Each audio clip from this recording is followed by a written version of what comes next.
안녕하세요. 평양정보통입니다. 오늘은 북한에서 중국 유학생으로 선발된 뒤 해외에서 탈출을 시도한 한 당간부 자녀들의 집단 탈북에 관해 이야기를 들려드리려고 합니다. 철저한 감시와 통제 속에서 자유를 향한 갈망으로 탈북을 결심한 당간부 자녀들의 이야기입니다. 이 이야기를 통해 북한 내부의 엘리트들의 균열과 그곳에서 벗어나려는 젊은 청년들의 치열한 삶을 들여다보는 시간을 가져보겠습니다. 저는 평양에서 태어나고 자란 박혜영입니다. 우리 가족은 고위직, 당 간부, 집안이었어요. 아버지는 당에서 중간 관리직을 맡고 계셨고 어머니는 가정주부셨습니다. 우리는 평양의 한 중산층 아파트에서 살며 크게 부족하지는 않은 생활을 했습니다. 하지만 시간이 지날수록 체제에 대한 의문이 제 안에서 점점 커졌어요. 학교에서 배우는 당과 지도자에 대한 충성 교육은 그 뒤에 숨겨진 실상과 너무 달랐거든요. 어릴 때부터 예쁘고 공부도 잘한 저는 수학과 과학에 소질이 있었고 학교에서 성적도 우수했습니다. 선생님들은 제가 뛰어난 학생이라고 칭찬했고 저도 그 기대에 부응하려고 열심히 공부했습니다. 그런데 학교에서 정이라는 친구를 만나고 나서부터 제 삶은 조금씩 달라지기 시작했어요. 정이는 지방 출신이었고 아버지는 공장에서 일하는 기술자셨습니다. 정이는 가난한 환경에서도 공부에 매진했고 특히 물리에서 뛰어난 성과를 보였죠.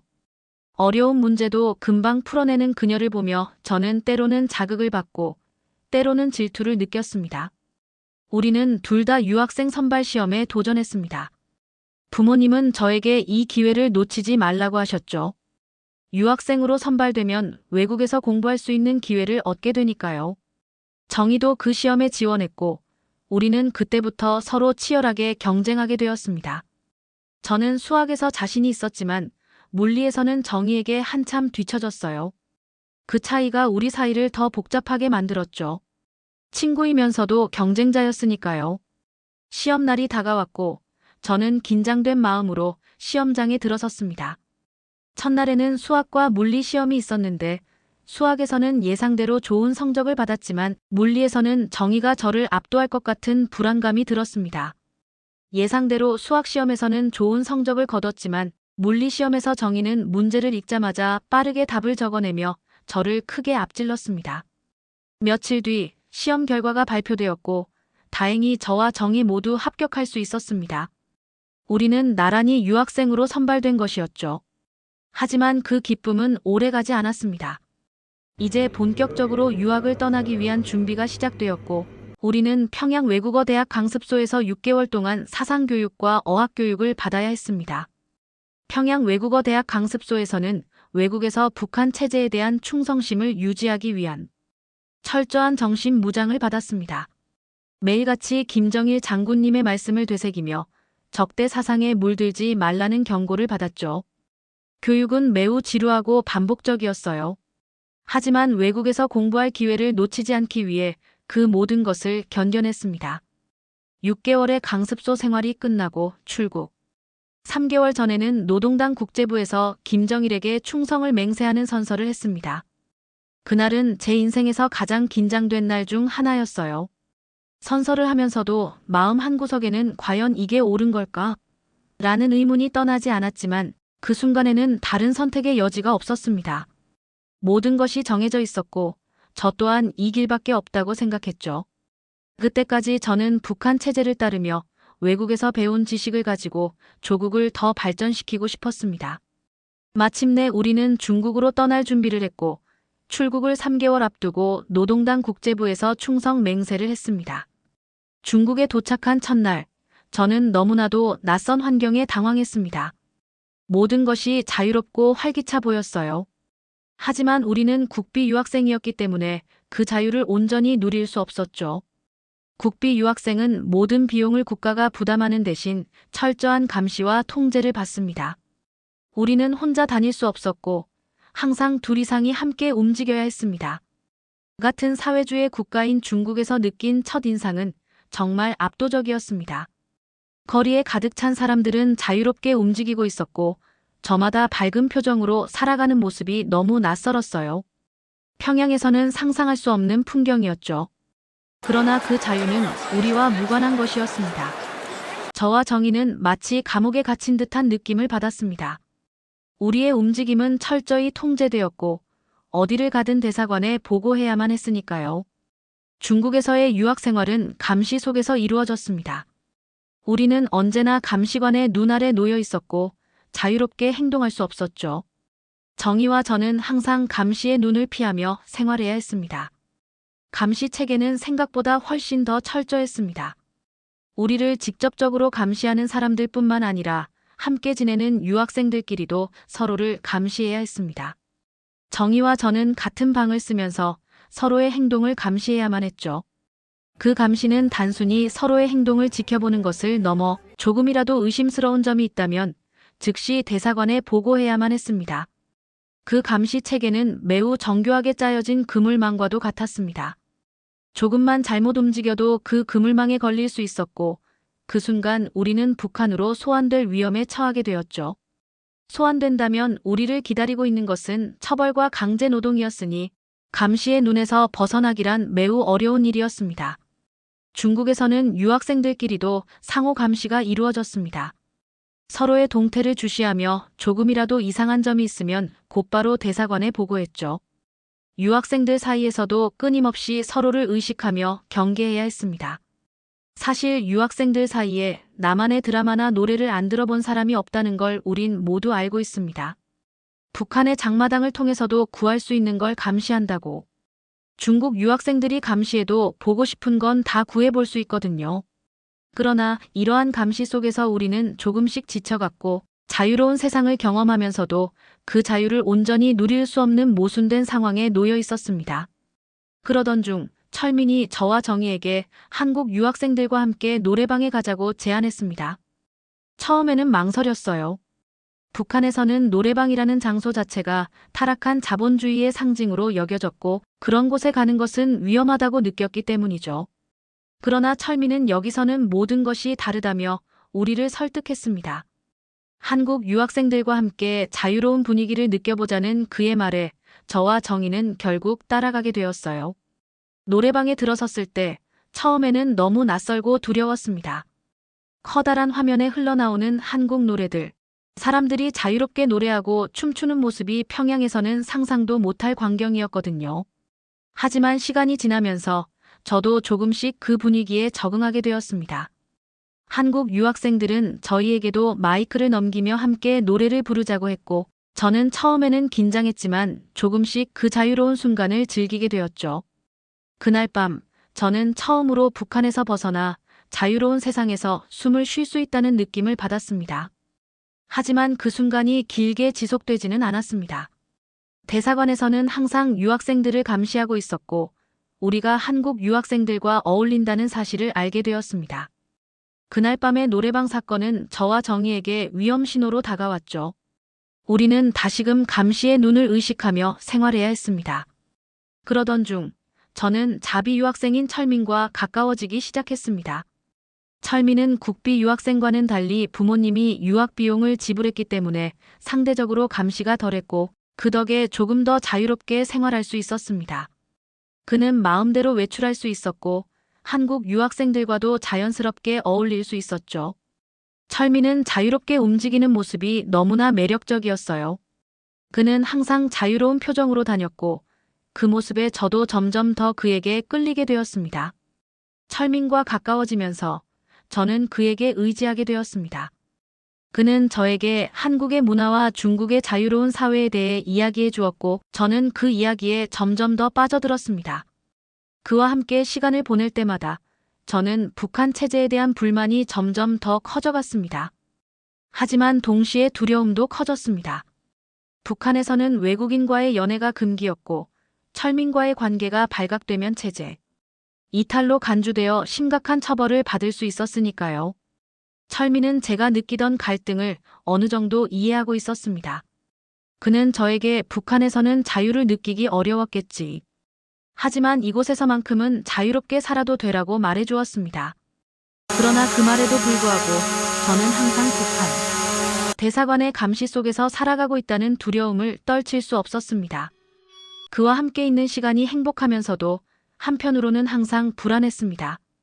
감시의 눈이 우리를 지켜보고 있다는 사실을 잊을 수 없었거든요.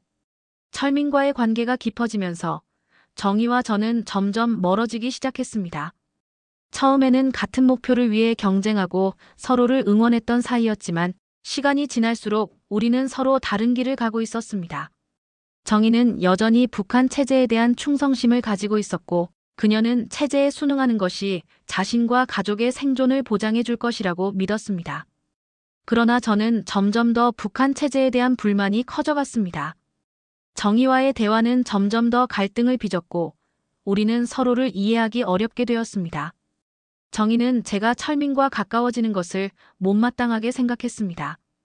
그녀는 너는 왜 이렇게 위험한 행동을 하려고 하니? 철민과의 관계는 너에게 아무런 도움이 되지 않을 거야. 북한에서 내 가족이 어떻게 될지 생각해봐라고 말하며 저를 설득하려 했습니다. 저는 정희의 말을 들으며 마음이 무거워졌습니다. 그녀가 틀린 말을 하는 것은 아니었으니까요. 하지만 저는 이미 북한 체제의 억압 속에서 더 이상 견딜 수 없다는 생각을 하고 있었습니다. 정희와의 갈등은 점점 더 깊어졌고 우리는 결국 서로 서먹한 관계가 되어버렸습니다. 그럼에도 불구하고 그녀는 여전히 저에게 중요한 친구였고 저는 그녀가 나처럼 자유를 갈망하게 될 날을 기대했습니다. 그러던 어느 날 철민이 한국 영화를 함께 보자고 제안했습니다. 처음에는 망설였어요. 북한에서는 남한 영화를 보는 것이 반역으로 간주되었고 들키면 큰 문제가 될 수 있었습니다.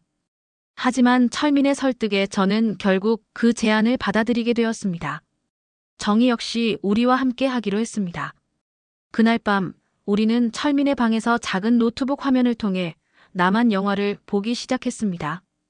영화 속 한국의 현실은 북한과 너무나도 달랐습니다. 자유롭게 표현하고 자유롭게 살아가는 사람들의 모습은 저희에게 큰 충격을 주었죠. 우리는 그 영화를 보며 잠시나마 북한 체제의 억압에서 벗어나 자유를 느낄 수 있었습니다. 그러나 그 짧은 자유는 곧 끝나고 말았습니다.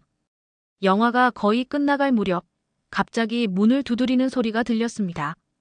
그 순간 심장이 멎는 듯한 공포를 느꼈습니다. 문을 열었을 때 대사관 직원이 서 있었고 그는 방 안을 둘러보더니 노트북 화면에 비친 남한 영화를 발견했습니다. 그 순간 우리는 모두 얼어붙었습니다. 대사관 직원은 곧바로 노트북을 끄고 차갑게 말했습니다. 이건 큰일입니다. 당신들은 곧 소환 명령을 받게 될 겁니다. 며칠 뒤 실제로 한 명의 유학생이 소환되었습니다. 그 학생은 평소에 자주 외출하고 한국 유학생들과도 어울리며 자유롭게 생활하려 했던 사람이었어요.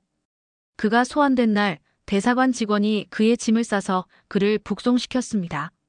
그 장면을 보며 저와 정희 그리고 철민은 모두 두려움에 사로잡혔습니다. 그는 곧 북한으로 보내질 것이고 그곳에서 어떤 일이 벌어질지 우리는 잘 알고 있었습니다. 저와 정희는 같은 소환 명령을 받을까봐 긴장 속에서 하루하루를 보냈습니다. 그 학생이 소환된 이유는 분명했어요. 자유롭게 살고 싶다는 그의 욕망은 결국 체제의 감시망에 걸렸고 북한으로 돌아가면 그의 인생은 끝난 것이나 다름없으니까요. 며칠 후 저와 정희는 북한으로 소환 명령을 받았습니다. 우리는 너무나도 두려웠습니다. 북한으로 소환되면 기다리고 있을 것은 처벌과 강제노동이었으니까요. 하지만 철민은 다른 상황이었습니다. 철민은 자비 유학생이었고 그의 부모님은 중국에 있는 북한 대사관과 연결이 되어 있었기 때문에 소환을 피할 수 있었습니다. 그 사실을 알게 되었을 때 저는 깊은 배신감을 느꼈습니다. 철민은 저에게 혜영아, 부모님이 나를 소환해서 구해주실 수 있을 것 같아. 나는 괜찮을 거야. 너도 어떻게든 빠져나갈 방법을 찾아보자라고 말했습니다. 그러나 저는 그 말이 너무나도 공허하게 느껴졌습니다. 철민은 부모님의 도움으로 무사히 소환을 면할 수 있었지만 저와 정희는 그런 도움을 받을 수 없었거든요. 그때부터 저는 철민과의 관계에 대해 혼란스러워지기 시작했습니다. 그와의 관계는 나에게 위험만을 안겨주었고 정희의 말처럼 철민과 가까워진 것이 잘못된 선택이었을지도 모른다는 생각이 들기 시작했습니다. 그러나 철민은 시간이 지나면서 자신의 부모님이 북한 대사관과 연결되어 있다는 사실이 오히려 자신을 얽매고 있다는 것을 깨닫게 되었습니다. 그는 부모님의 보호 아래 소환을 면할 수 있었지만 그만큼 자유를 잃고 있었습니다. 철민은 자신이 북한 체제에서 벗어나야만 진정한 자유를 얻을 수 있다는 사실을 서서히 깨달아갔습니다. 어느 날 철민은 저에게 다가와 말했습니다. 혜영아, 나도 이제 더 이상 이 체제에 얽매이고 싶지 않아. 우리 정희와 함께 탈북하자. 탈북을 꿈꿨지만 엄두가 나지 않았던 나는 철민의 그 말에 감동과 동시에 안도감을 느꼈습니다. 우리 셋은 서로를 의지하며 탈출을 준비하기로 했습니다. 철민과 정혜 그리고 나는 각자 어떻게 하면 안전하게 탈북할 수 있을지 고민하며 서로 알아본 여러 가지 탈북 루트 중 남조선 대사관에 도움을 요청하기로 하였습니다. 그리고 우린 감시망을 피하기 위해 난수표를 사용해 암호를 작성한 편지를 보내기로 했습니다. 난수표는 특정 책자의 페이지, 열 그리고 글자를 조합해 암호화된 메시지를 만드는 방식이었습니다. 우리는 대사관에 이 편지를 보내 우리의 상황을 알렸습니다. 그 과정은 매우 위험했어요. 우리는 항상 신분증을 확인하며 이동해야 했고 조금의 실수도 용납되지 않는 상황이었습니다. 어느 날 우리는 중국의 남조선 대사관으로 향하던 중 차 2대가 우리를 추격하기 시작했고 그 안에서 7, 8명의 사람들이 내리며 우리를 포위하려 했습니다. 그 순간 심장은 터질 듯 뛰었고 긴장감은 최고조에 달했습니다. 우리는 미리 계획했던 대로 나무 뒤에 숨고 적절한 타이밍에 맞춰 군중 속으로 뛰어들며 가까스로 그 상황을 모면할 수 있었습니다.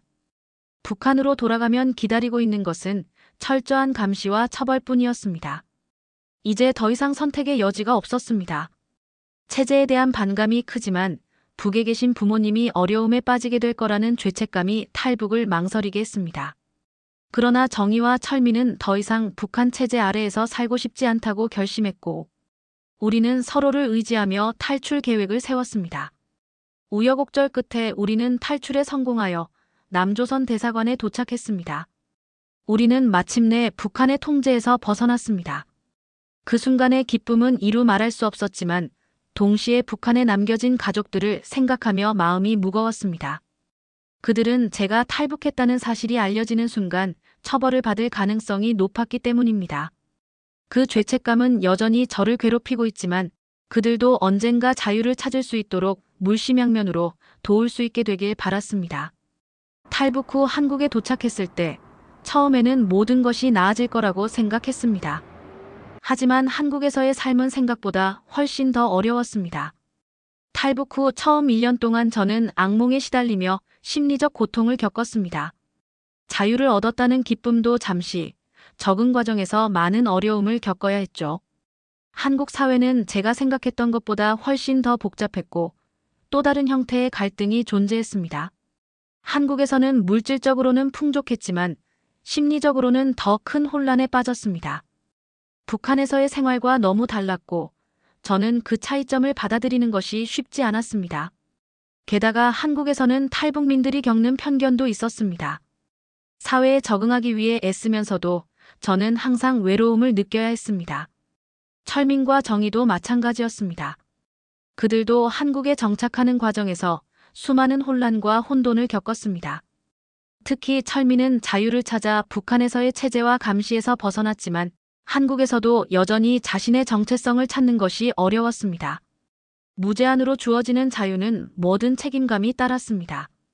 정희는 처음에는 모든 것을 잘 해낼 수 있을 것 같았지만 사회적인 편견과 탈북민에 대한 오해에 부딪혀 힘든 시간을 보냈습니다.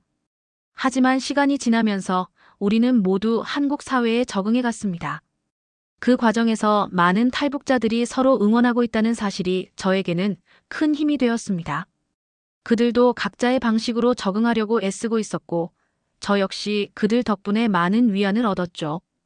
자유를 얻었지만 그것이 완전한 행복을 의미하지는 않죠. 한국에 정착하는 과정에서 많은 인내와 고통을 경험하지만 그래도 이렇게 번 돈으로 북에 계신 가족들에게 돈을 보내줄 수 있어 내 가족을 굶지 않게 할 수 있다는 것이 가족을 북에 두고 온 탈북민들 모두의 큰 위안입니다. 이제 우리는 북에 계신 부모님께 달러도 보내드리며 안전한 방법으로 탈북시키려고 브로커를 섭외하고 있습니다. 우리 부모님들을 안전하게 탈북시키고 한국에서는 귀하지도 않은 쌀밥에 고깃국을 실컷 먹여드리고 자유로운 세상에서 새로운 삶을 시작할 수 있게 되기를 바랍니다. 이 이야기를 전하는 것은 여러분의 응원과 기도가 필요하기 때문입니다. 이상 평양정보통이었습니다. 영상이 마음에 드셨다면 가까운 지인에게 영상 공유도 부탁드리며 구독과 좋아요도 잊지 마세요. 다음에 또 만나요.